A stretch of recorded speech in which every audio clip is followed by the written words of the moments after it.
সবসময় কঠিন পরিস্থিতি থেকে বের হওয়ার উপায় থাকে। শুধু মাথা ঠান্ডা করে একটু আউট অফ দ্য বক্স চিন্তা করতে হয়।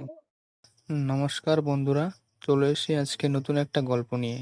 গল্পটি শুরু করার আগে একটা অনুরোধ রইল তোমাদের কাছে। যদি গল্পটি ভালো লাগে এবং এই ধরনের নিত্য নতুন গল্প শোনার জন্য চ্যানেলটিকে লাইক, কমেন্ট, শেয়ার এবং সাবস্ক্রাইব করে পাশে থাকুন। তো শুরু করছি আজকের নতুন গল্প।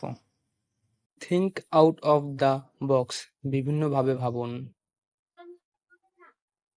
গল্পটি শত বছর পূর্বে ইতালির একটি ছোট্ট শহরে একজন ব্যবসায়ীর মেয়ের বুদ্ধিদীপ্ত কাজের।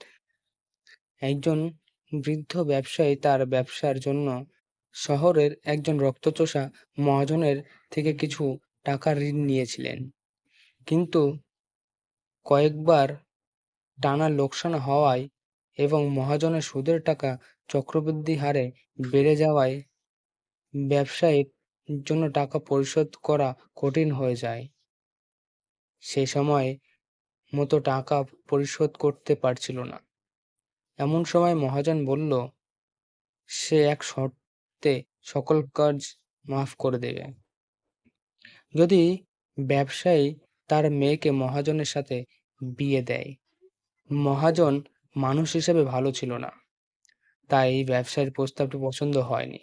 তখন মহাজন বলল, ঠিক আছে, তাহলে চলুন আমরা আপনার বাগানে থাকা সাদা এবং কালো নুড়ি পাথর দিয়ে একটি ভাগ্য পরীক্ষা করি।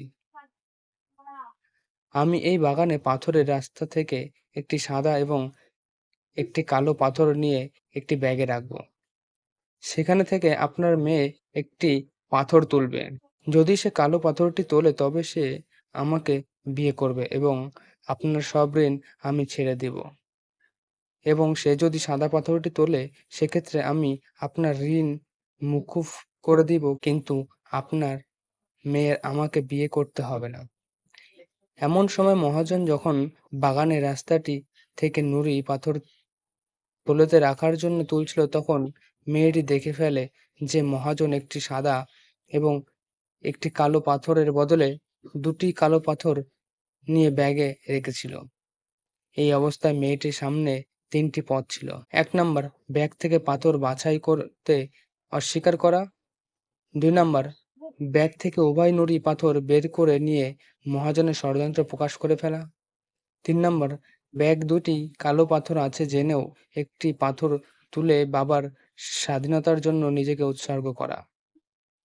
কিন্তু এই প্রতিটি পদক্ষেপে তার এবং তার বাবার জন্য বিপদ ডেকে আনত। কিন্তু মেয়েটি যা করল তাতে মহাজন বোকা বনে গেল।